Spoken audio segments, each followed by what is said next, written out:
안녕하세요. 북두 시민혁명군의 전영돈입니다. 이번 시간에는 건국전쟁 혹은 이승만에 대한 평가에 대해서 왈가왈부하는 시중의 여론에 대해서 북두 시민혁명군의 이 생각을 소통하고자 합니다. 지금 현재 이승만 대통령의 평가는 지금 좌파들이 역사 순결주의에 대한 투쟁 때문에 일어나는 일이라, 투쟁 때문에 일어나는 일이다라는 생각을 가지고 있습니다. 지금 현재 어떻게 됐든지 자유대한민국을 부정하는 세력들이 자유대한민국의 처음 뿌리를 부정함으로써 위에 올라와 있는 가지와 잎까지도 부정하려고 하는 그런 어떤 투쟁적인 의미를 가지고 있습니다. 그 이제 투쟁을 하는 이유는 그 스스로 공산좌파, 쉽게 말하면 좌파들이 지금 한국에서는 변방에 있는 거 아니겠습니까? 그 역사에 대한 변방의 문제이고 남북한의 문제, 쉽게 말하면 좌파들이 지금 주장하는 일부분 중에 남북조 시대라고 주장하는 공산좌파들이 있지 않습니까? 지금 현재는 남북조 시대지 남한의 정통성을 인정하지 않고 있습니다. 쉽게 말하면 순결주의라 하는 것은 그 좌파들의 특징적으로 교조, 하여튼 자기 이론에 대한 정통성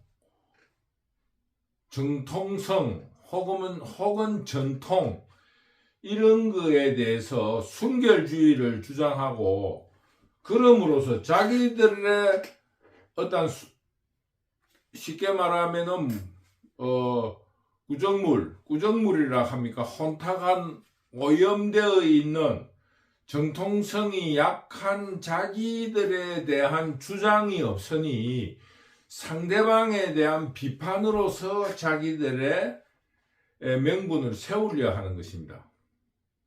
쉽게 말하면은 지금 이승만 대통령에 대한 그 부정을 혹은 평가를 자기들에게 들이대면 똑같은 일이 나오는 거예요. 그러니까 자기들에 대한 분석은 하지 않고 남을 비판만 하는 한국 공산좌파들의 특징들입니다. 그래서 지금 현재 대한민국에서 자유대한민국에서 역사의 변방에 밀려나가 있는 것을 정통성을 회복해서 역사의 주류로 올라서려는 시도라고 생각합니다. 그런데 이승만 대통령의 역사는 굉장히 사로에서부터 굉장히 오염되어 있습니다. 왜냐하면은 승리자들의 역사로 쓰여졌기 때문입니다. 즉 한국의 헌법에도 규정되어 있는 4.19의 정당성은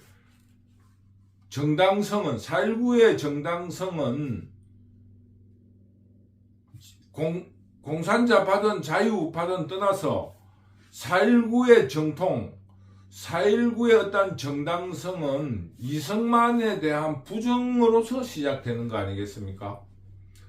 더구나 한국은 어떤 의미에서 보면은 굉장히 그 순결주의를 주장하고 있습니다. 실제로는 굉장히 그 오염되어 있는데도 자기 진영 혹은 자기 당파에 대해서는 굉장히 순결을 강조하는 그런 어떤 문화를 가지고 있습니다. 왜냐하면은 그것도 하나의 한국의 반도적인 기질이라고 보는데, 쉽게 말하면은 이 대륙파가 내려온다든지 혹은 외국에서 외침이 있다든지 이러면은 그 정당성을 완벽하게 이루지 않으면은, 주장하지 않으면은 서로가 구별이 안 되니까. 왜? 낮과 밤이 서로 다르게 이루어지고 있기 때문에, 서로의 어떤 혼돈의 시대는 낮과 밤이 다르기 때문에 적과 아군 구별이 애매해지면은 그 서로가 적과 아군이 구별이 안 되는 거 아니겠습니까? 그러니까 그 적과 아군에 대한 구별을 하기 위해서라도 그 순결성을 강조하게 되어 있습니다. 그래서 4.19 이후 60년 4.19의 어떤 그 승리, 왜냐하면 이 4.19가 승리했다고 할 수 있어요. 왜냐하면은 집권자 이승만 대통령을 쫓아내 하야를 시켰으니 성공했다고 할 수 있죠. 그래서 다른 사람들은 4.19를 미완의 혁명이라 그러는데, 저는 그거를 어떤 하부 대중들까지 내려가지 않았지만은 국가의 성립 과정, 45년도 해방되고 48년도 건국을 하고 정부 수립이라 하던 건국을 하고 50년의 전쟁이 일어난 10년 뒤가 4.19가 일어났거든요. 그때는 아주 국가 유아기입니다. 그런 시절에 있어서 4.19는 스튜던트 파워, 학생들의 물결은 신생 독립국에서 일어나는 하나의 어떠한 그 공통으로 느끼는 역사의식입니다. 그는 우리나라뿐만 아니고 해방 이후 연합군의 승리 이후 해방된 전후 독립국에서 일어나는 하나의 현상이었습니다. 우리나라도, 그런데 외국에서는 그런 과정을 거치면서 쿠데타를, 우리나라와 똑같이 쿠데타가 일어났는데 거기서 내란으로 변질됐어요. 내전. 근데 우리나라는 강력한 지도력을 바탕으로 박정희 대통령이 국민들을 통합시켜서 경제에 성공함으로써 우리나라는 전후 독립국에서 유일하게 성공한 나라라고 칭송할 만큼 성공한 나라입니다. 그런데 4.19에 대한 정당성 혹은 정통성을 이야기하려고 하다 보니까 이승만에 대한 부정적인 의식이 주류가 되어버렸어요. 그리고 4.19가 일어난 지 1년 뒤에 쿠데타가 일어났는데, 쿠데타 그 자체에서도, 쿠데타도 이승만의 자유당 체제를 구악으로 지칭하면서 척결의 대상으로 삼았습니다. 그러니 이 승리자들의 역사에 의해서 이승만 대통령은 사료 자체에도 굉장히 오염이 되어버렸습니다. 그래서 교육 문제를 떠나서 사료 자체도 오염이 되어버렸습니다. 왜냐하면은 승리자들이 4.19를 일으킨 사람, 쿠데타를 일으킨 군인들에 의해서 그 정당성이, 이승만이 옳았다 그러면은 그 정당성이 훼손되잖아요. 4.19도 그럼 이승만이 훌륭했는데 왜 4.19를 일으켰느냐 하는 이야기가 되는 겁니다. 그러니 이승만 대통령의 사료가 정리도 되기 전에 4.19 세력에 의해서 승리자의 역사가 쓰여진 겁니다. 그러다 보니까 이승만 대통령에 대한 사료 자체가 오염이 되어 있습니다. 그리고 쿠데타 자체에서도 구악으로 지칭되었기 때문에 그 또한 오염이 된 거예요. 그러니 이승만 대통령 자기들의 사료가 건전하게 정리도 되지 않은 상태에서 4.19 세력과 쿠데타 세력에 의해서 이승만 대통령에 대한 사료는 전부 부정적으로 오염이 돼버린 겁니다. 그래서 약 한 60년, 2010년도까지 굉장히 오염이 됐어요. 그러니 지금 현재 이승만에 대한 평가를 이야기하려고 하면은 사료 자체가 정확한 사료가 없다는 겁니다. 그러니 지금 현재 이승만에 대한 업적이라는 것은 건국전쟁에서 이야기하는 독립투쟁 뭐 이런 문제에 대해서는 사료 발굴로 의해서 이승만의 정당한 평가를 만들어 갈 수 있지만은 건국과 또 그리고 60년대까지 통치 과정에서 있어서만큼은 정당한 사료를 가지고 있지 못하다. 저는 그렇게 생각합니다. 오염된 역사다. 저는 그렇게 생각하는 거예요. 그런데 지금 현재 2000년대 이후 현대사회에 대한 발굴을 통해 가지고 역사전쟁이 일어났어요. 이념전쟁으로서 역사전쟁이 일어났는데 그 자체에도 지금 공산자파들이 이승만에 대한 비판에 대해서 확신을 가지는 이유는 지금 현재 문화, 언론, 기타 여러 가지 진지에 있어 가지고 공산자파들이 우위에 있다 이런 생각을 가지고 있기 때문에 쉽게 말하면 지금 굳히기 전략으로 가지고 가고 있다. 그런 생각을 멈출 수가 없습니다. 그래서 지금부터 쉽게 말하면은 우리 자유 대한민국의 정통성을 찾으려면은 그 뿌리가 있어야 될 거 아니겠습니까? 그러면은 대한민국을 건국한 이승만을 빼고는 그 우리나라의 자유 대한민국에 대한 정통성을 만들어 갈 수가 없습니다. 그런 의미로서 어차피 우리가 뿌리를 찾아야 된다 하면은 이승만에 대한 평가, 정당한 평가와 함께 새로운 역사 해석을 시도해야 된다. 쉽게 말하면은 지금 이승만에 대한 평가는 설사 부정적이더라도 그때 우리가 자유민주주의가 외부에서 투입이 되어서 우리나라 국민 자체에서 이념적인 투쟁이 있었고 또 국가적인 아젠다가 준비가 되어 있지 않았기 때문에 굉장히 나라가 혼란스러웠다. 이것을 전제로 해야 됩니다. 그래야만이 이승만 대통령이 정당한 평가를 받을 수 있다. 즉 역사에 대한 새로운 해석을 내놓아야 된다.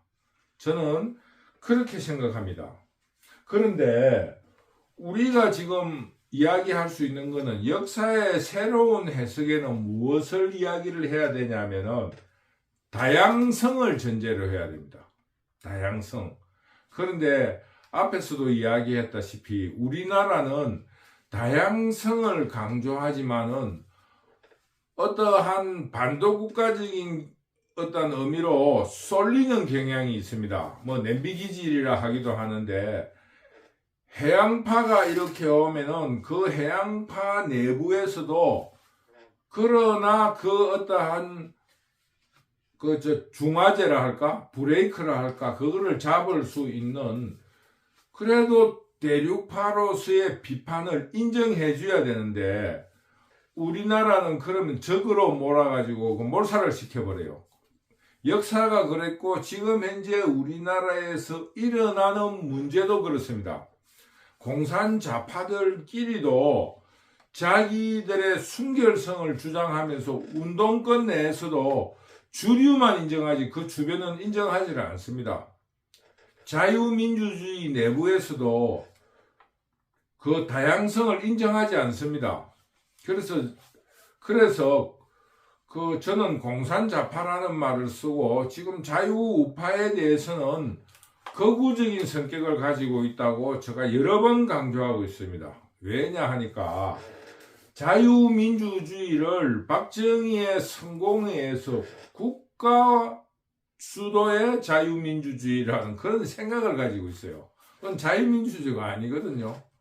그러다 보니까 자유민주주의는 박정희처럼 국가가 선도를 해가 나가는 전체주의적인 사고를 가지고 있어요.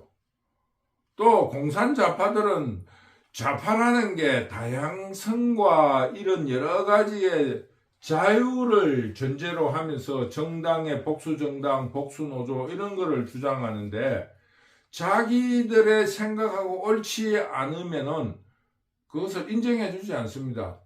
완전히 공산자파라고 제가 주장하는 완전 공산주의, 전체주의를 주장하고 있어요. 그러니까 지금 우리나라에서 진보라고 말하는 사람은 공산주의자들이에요. 왜 공산주의자들이냐 하면은 전체주의를 주장합니다.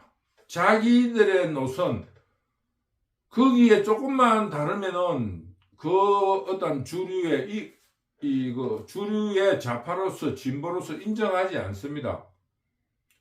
또 자유우파에서는 저는 거구라는 생각을 많이 가지고 있어요. 왜냐하면은 스펙트럼이 굉장히 좁으면서 국가 주도에 의한 자유민주주의 이런 걸 주장합니다. 저는 그런 의미에서 저는 자유민주주의자로서 주장하는 것을 스펙트럼을 넓혀야 된다.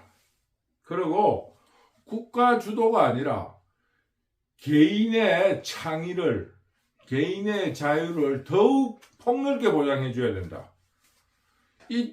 지금껏 이때까지에는 우리나라가 국가 유화기에 있었고 자유민주주의에 대한 이해가 없었다. 그러나 이제 우리나라 사람들이 외국에 나가보고 자유민주주의라는 것에 대한 이해가 굉장히 폭넓고 깊이를 가지게 되었다.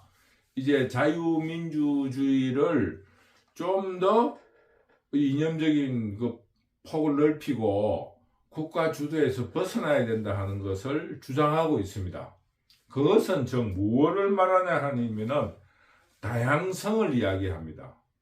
그런데 지금 현재 제가 말했지만 첫째는 이승만 대통령의 평가가 인색한 것은 뭐냐? 승리자에 의해서 사료 자체도 오염됐을 뿐만 아니라 공산자파들이 뭐냐? 지금 진지론으로서 자기들이 우위를 가지고 있던 확신으로 해서 굳히기를 하고 있다는 겁니다. 그러면은 우리가 해결해야 될 문제는 뭐냐면은 그 평가에 대한 다양성을 가져야 되는데 그 다양성조차도 공산자파들은 내로남불을 하고 있습니다. 내가 하는 것은 옳고 남이 하는 것은 틀렸다 하는 그런 평가 기준을 가지고 있어요. 그래서 이승만에 대한 평가는 굉장히 인색합니다. 그런데 우리가 그런 식으로 이승만에게 가지는 잣대로 이야기하면은 지금 공산자파들이 성공한 출발점으로 보는 김대중에 대해서 우리도 이야기를 해볼 수 있어요. 김대중이도 산업화에 대한 굉장히 다른 노선으로 부정을 많이 했습니다. 간단하게 말하면은 고속도로를 닦는데 콩밭을 만들지 왜 고속도로를 닦느냐, 골프 치러 다니는 도둑질을 해서 부자된 관료들이라든가 그런 사람들이 골프 치러 다니기 위해서 그런 거 아니냐는 그런 이야기를 했고, 심지어는 고속도로 닦는 데 가가지고 차를 못 다니게 덜어눕기도 했습니다. 그러면은 그런 사료들만 가지고 김대중을 평가한다면은 아주 매국노입니다. 그리고 이승만이 백성들을 많이 죽였다 그러지만은 그 이념성에 의해서 서로 그 주도권을 다툼하는데 사람이 죽은 거 아닙니까? 그러면은 사람 죽은 거로 치면은 김대중이는 민주화를 위해서 얼마나 사람을 많이 죽였습니까? 쉽게 말하면 이승만이가 자기 손으로 사람을 죽이진 않았잖아요. 또 죽이라고 명령한 적은 없잖아요. 마찬가지로 김대중이도 죽으라고 한 적은 없을 거 아니겠습니까? 그러나 현대사에서 많은 사람들이 평가했듯이 김대중은 첫째로 외곽을 때리는 전술을 많이 썼다. 두 번째로 또 어떤 사람의 평가에는 한 단어로서 두 가지의 이중적인, 다의적인, 다양한 뜻을 가진 언변을 가졌다. 그런 의미로 볼 때 민주화라는 이유로 사람들을 얼마나 많이 죽였습니까? 쉽게 말하면 이승만 대통령이 이념적 투쟁에 의해서 본의 아니게 국가를 혼란하게 하기 때문에 국가 공권력이 그렇잖아요. 국가 공권력으로 의해서 백성들을 희생을 많이 시킨 것도 사실일 수 있습니다. 그러나 이승만이 그렇게 하라고 한 적은 없지 않습니까? 그것처럼 다양성을 인정한다 하고 국가의 혼란기라 하는 전제로서 재해석을 해야 된다. 역사에 재해석을 해야 된다는 것을 제가 간곡하게 부탁드립니다. 그러면서 우리가 한마디를 더 붙이자면은 결국 자유 대한민국에 대한 앞으로 통일을 내다볼 때 그 근거를 제시해야 된다 하면은 어차피 지금 전제 통일이라 하는 것에 있어 가지고 지금 국제법상으로 북한과 한국은 두 나라예요. 두 국가입니다. 우리가 생각하듯이 그 위에가 적성국, 적대국이 아니에요. 적대국이 우리가 하는 우리 영토 내에 임시적으로 갈라져 있다고 생각하지만 국제법상으로는 그렇지 않습니다. 그래서 만약에 북한이 쉽게 말하면 내부에 혼란이 있다 하더라도 우리가 거기에 함부로 쳐들어갈 수가 없습니다. 그 국제법 위반이에요. 그런 의미로 볼 적에 앞으로 통일을 위해서도 우리가 주도를 하기 위해서든지 여러 가지 어떠한 그 근거를 제시를 하려고 하면은 자유 대한민국의 뿌리를 없어도 만들어내야 되는 겁니다. 예를 들면은 당군 신화라 하잖아요. 우리 대한민국에도 그 뿌리가 있다. 오래된 옛날에 그런 신화 같은 이야기가 있는 것처럼 자유 대한민국에도 뿌리를 없다 하면은 만들어내야 됩니다. 근데 있는 뿌리를 왜 드러내가지고 가공적으로 이 대한민국을 붕뜨게 만들려 하느냐. 이런 거에 대해서 반성해야 됩니다. 없어도 만들어내야 될 입장인데 그런 의미에서 이승만에 대한 평가는 새롭게 이루어져야 된다. 그거는 공산자파들과의 투쟁을 떠나서 우리 스스로가 밝혀내고 재해석함으로써 역사는 재해석되는 거니까 그래서 재해석함으로써 4.19 세력과 5.16 쿠데타 혹은 5.16 혁명 세력들에 의해서 오염된 사료를 바로잡고 승리자로 쓰여진 그 이승만 대통령의 업적을 바르게 하고 두 번째로 진지론을 장악해서 이거를 굳히기 승리자로 쓰여진 역사에 대해서 굳히기에 들어가는 공산자파들에 대해서도 끊임없는 정당성을 제시해야 된다고 봅니다. 그래서 지금 제가 주장하다시피 그 다양성, 이승만 대통령은 건국과 함께 국가의 기초를 닦는 데는 큰 공을 세운 사람이다.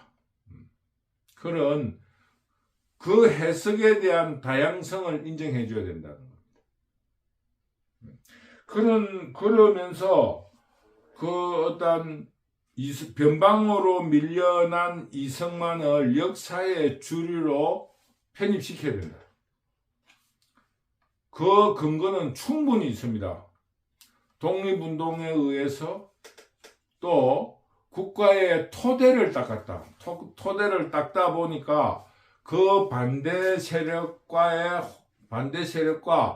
나라를 혼란에 빠뜨리게 하는 치안, 이런 거를 바로잡기 위한 부단한 노력이다. 이런 재해석들을 연구를 통해서 내놓아야 합니다. 국가의 기초를 닦는 과정이었다는 것을 전제를 해야지, 지금 현재 대한민국이 자유민주주의로서 제법 성숙한 모습에서 이승만을 평가해서는 안 된다. 이런 관점에서 이 건국전쟁은 필연적으로 자유민주주의자들의 승리를 가져올 수 있습니다. 왜? 지금 이승만 대통령이 닦은 토대 위로서 세계사에 남을 성공을 했기 때문입니다. 그런데 공산자파들은 그런 거를 두려워하다 보니까 북한에 대한 이야기는 안 하고 이승만에 대한 비판만 하고 있는 거예요. 만약에 이승만 대통령이 아니고 북한처럼 돼 있다면 우리 한민족들이 이렇게 세계사에 남을 성취를 이룰 수 없었다고 단언할 수도 있지 않습니까? 왜? 북한이라는 게 아주 엄연하게 존재하고 있으니까 비교가 가능하다고 보는 겁니다. 그래서 오늘은 건국전쟁이라는 영화를 통해서 새롭게 부각된 이승만 대통령에 대한 업적 혹은 과오는 다양성이라는 문제와 승리자에 의해서 오염된 사료를 바로잡자, 이런 것을 통해서 다양성, 이승만은 이런 점에서 과오가 있었다. 어떤 의미에서 현대 자유민주주의의 입장에서 봤을 때 이승만은 비판받을 부분이 많이 있지만은 해방된 국가로서 외부에서 도입된 자유민주주의를 정착시키는 데 있어서 혼란을 바로잡기 위해서 할 수 없는 선택이었다는 역사의 재해석을 제시할 수 있다는 것을 오늘 강의를 통해서 주장한 것입니다. 그래서 오늘의 업적과 세계사에 남을 자유대한민국의 성취와 함께 세계 가장 빈곤한 정치 실패의 북한을 대비시키면서 없어도 만들어내야 될 대한민국의 뿌리를 부정으로 얼룩지게 하지 말고 새롭게 재해석해 내므로써 앞으로 닥쳐올 통일을 대비할 수 있다. 왜? 뿌리가 없는 대한민국의 정체로서는 북한을 설득할 수 없기 때문입니다. 자유 대한민국이 어떻게 이루어지느냐? 쉽게 말하면은 해방되어 통일된 자유 대한민국을 만들려고 시도했지만은 김일성을 비롯한 막스주의자들이 남한을 끊임없이 혼돈에 빠뜨렸기 때문에 이승만 대통령이 결단하여 10여 년을 끌고 왔다. 그러나 그 이승만의 장기 집권에서 일어난 여러 가지 문제들로서, 그러나 이승만이 키웠던 학생들에 의해서 새로운 자유민주주의로 발전해 나갔다. 즉 시민혁명이 일어났다. 그러나 시민혁명도 프랑스 혁명처럼 그 시민들에 의해서 시민혁명에 성공하는 듯 했지만은 나폴레옹이라는 군인들에 의해서 다시 구체제로 넘어갔던 것처럼 그 혁명의 지도자들은 경험이 없기 때문에 혁명은 일으키지만은 다시 그것을 조직적으로 운영해 나가지 못하니 한국에서도 조직되고 교육된 군인들에 의해서 다시 정리되어 자유민주주의가 성숙되고 경제 성장을 이루었다 하는 역사의 기승전결을 만들어낼 수 있다고 봅니다. 그래서 이 건국전쟁이라는 이거는 제가 볼 적에는 한국 현대사에 있어서 큰 시발점이 될 겁니다. 자유민주주의가 성숙되고 또 건전한 대한민국의 현대사를 기승전결을 맞출 수 있는 아주 중요한 포인트가 되었다. 모멘텀이 되었다. 저는 그렇게 생각합니다. 그래서 자유민주주의 자유우파는 성급하게 할 필요 없이 차근차근 만들어 나가야 된다 하는 것을 오늘 제가 주장했습니다. 즉 이승만이 없으면은 이 대한민국의 현대사는 기승전결이 맞춰지지 않습니다. 물론 공산자파는 그거를 노려가지고 김일성에게 정통성을 주고 싶어 하겠지만은 이미 그거는 실패된 역사입니다. 그래서 자유민주주의자들이 승리자에 의해서 세워진 4.19 세력과 쿠데타 세력, 쿠데타 혹은 혁명이라 하기도 합니다만은 학술적으로는 분명한 쿠데타입니다.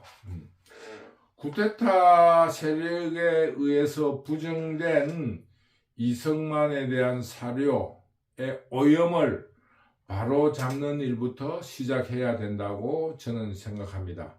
그런 의미에서 건국전쟁을 만드신 그 기획, 감독, 연출 여러 가지의 협조를 해주신 분에게 저는 깊은 마음으로 감사를 드립니다. 오늘의 강의는 여기까지 하도록 하겠습니다. 감사합니다.